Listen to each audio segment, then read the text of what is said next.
जय हिंद साथियों, स्वागत है आपका सेल्फ स्टडी क्लासेस ऐप में और दोस्तों यूट्यूब चैनल में।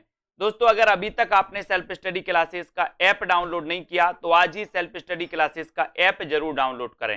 ठीक है, हिंदी साहित्य का संपूर्ण कोर्स लॉन्च किया गया दोस्तों सेल्फ स्टडी क्लासेस ऐप में। आप मास्टर कैडर एग्जाम की तैयारी कर रहे हैं, टीजीटी, पीजीटी, जूनियर टेट या हिंदी साहित्य से संबंधित किसी भी एग्जाम की तैयारी कर रहे हैं तो सेल्फ स्टडी क्लासेस ऐप आपके लिए दोस्तों बहुत ही बढ़िया ट्रिकी कोर्स लॉन्च किया गया है। विस्तृत अध्ययन जहां पर आपको टॉपिक वाइज टेस्ट और लाइव क्लासेस सारी चीज, डाउट सॉल्यूशन सब कुछ मिलता है, तो जरूर डाउनलोड करें। और दोस्तों आज हम डाउट से जो क्लियर की क्लास लेकर आते हैं, इसी प्रकार से आज हमारी ये 6वीं क्लास है। इसको हम देखते हैं।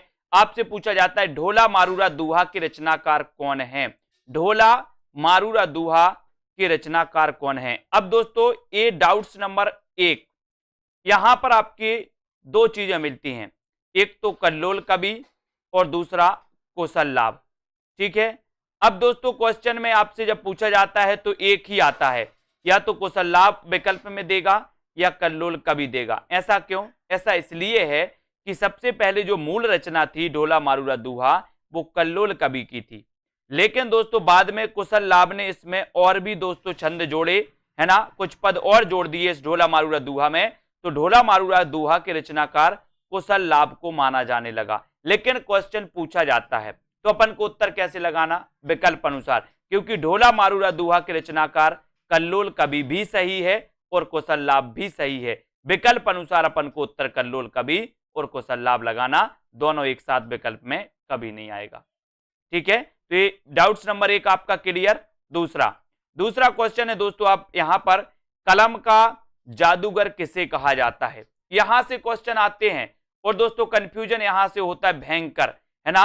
अगर ये ऐसे क्वेश्चन आपका आएगा कलम का जादूगर तो आपको याद रख लेना राम वृक्ष बेनीपुरी, ऐसे याद कर लेना। बोले वृक्ष की कलम का जादू, वृक्ष की कलम का जादू, वृक्ष की कलम का जादू, तो कलम का जादूगर अगर आए तो राम वृक्ष बेनीपुरी। लेकिन अगर आपसे पूछा जाए कि कलम का जादूगर तो राम वृक्ष बेनीपुरी, कलम का सिपाही तो लगाना प्रेमचंद, कलम का मजदूर किसे कहा जाता है तो प्रेमचंद, भाषा का जादूगर शिव पूजन सहाय को कहा जाता है, और दोस्तों शब्दों का जादूगर कमलेश्वर, शब्दों का जादूगर कमलेश्वर, और बिंब का जादूगर कहा जाता है केदारनाथ सिंह को। तो डाउट्स क्लियर, कलम का जादूगर राम वृक्ष बेनीपुरी, कलम का सिपाही प्रेमचंद को कहा जाता है। ये जीवनी अलग है दोस्तों, एक कलम का सिपाही जीवनी लिखी थी किसने? अमृत राय ने।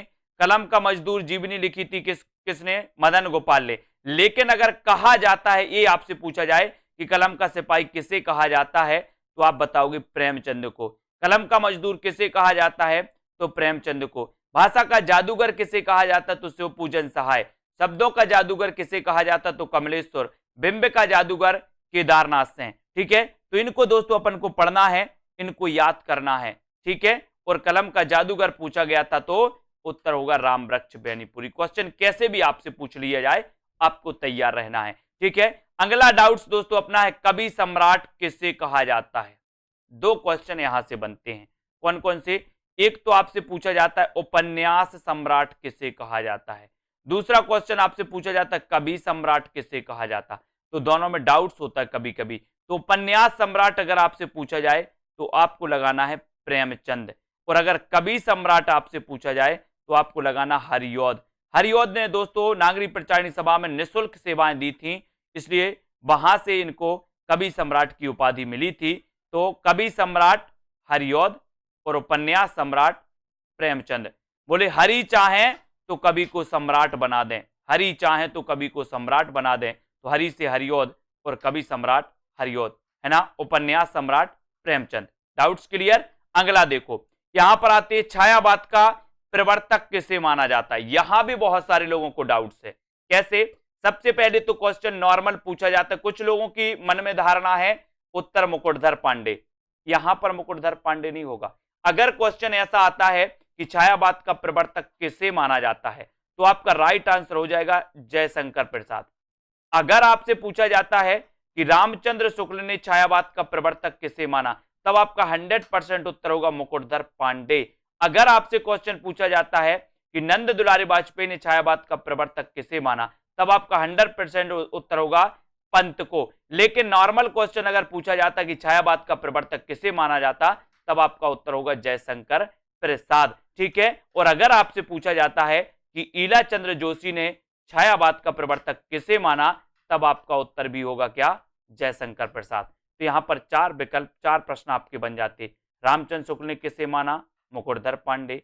नंदुलारी वाजपेयी ने किसे माना, पंत को। ईलाचंद जोशी ने किसे माना, जयशंकर प्रसाद को। और नॉर्मल अगर पूछा जाता है तो जयशंकर प्रसाद। डाउट्स क्लियर, बहुत बढ़िया, लाइक जरूर कर देना दोस्तों। यहां पर देखो राग गोविंद किसकी रचना है, या राग गोविंद की रचनाकार कौन है, ऐसा क्वेश्चन आपसे आता है। तो आप दोस्तों कंफ्यूज होते किसमें, एक रचना है गीत गोविंद और एक रचना है राग गोविंद और एक रचना है गीत गोविंद की टीका, है ना। तो इसको आप देखो समझो। राग गोविंद, बोले राग किया गोविंद से किसने, राग किया गोविंद से किसने, मीराबाई ने। तो राग गोविंद की रचनाकार मीराबाई होंगे कि जयदेव, बोले सर नहीं, राग तो मीराबाई ने किया गोविंद से, इसलिए राग गोविंद मीराबाई, है ना। बोले गीत गोविंद के गाए किसने, जयदेव ने, है ना। गीत गोविंद के गाए जयदेव ने, तो गीत गोविंद के रचनाकार जयदेव, राग गोविंद की रचनाकार मीराबाई।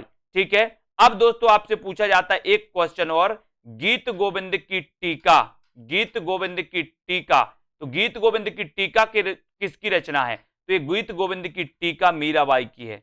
गीत गोविंद की टीका मीराबाई, गीत गोविंद जयदेव और राग किया गोविंद से मीराबाई ने, तो मीराबाई। क्लियर डाउट्स, लाइक जरूर कर देना दोस्तों।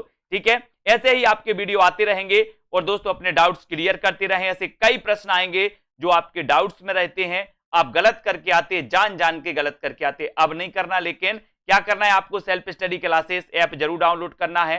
टेलीग्राम ग्रुप से जुड़ जाना दोस्तों, हमारे व्हाट्सएप ग्रुप से भी आप लोग जुड़ जाना। ठीक है, और लाइक जरूर करें। ठीक है, अपने मित्रों तक शेयर करें और प्ले स्टोर पे सर्च करें सेल्फ स्टडी क्लासेस और जुड़ जाएं, है ना। और अध्ययन करें, जिनको भी कोर्स में एडमिशन लेना वो कोर्स में एडमिशन लें। और आज के इस वीडियो के लिए बस इतना ही। जय हिंद।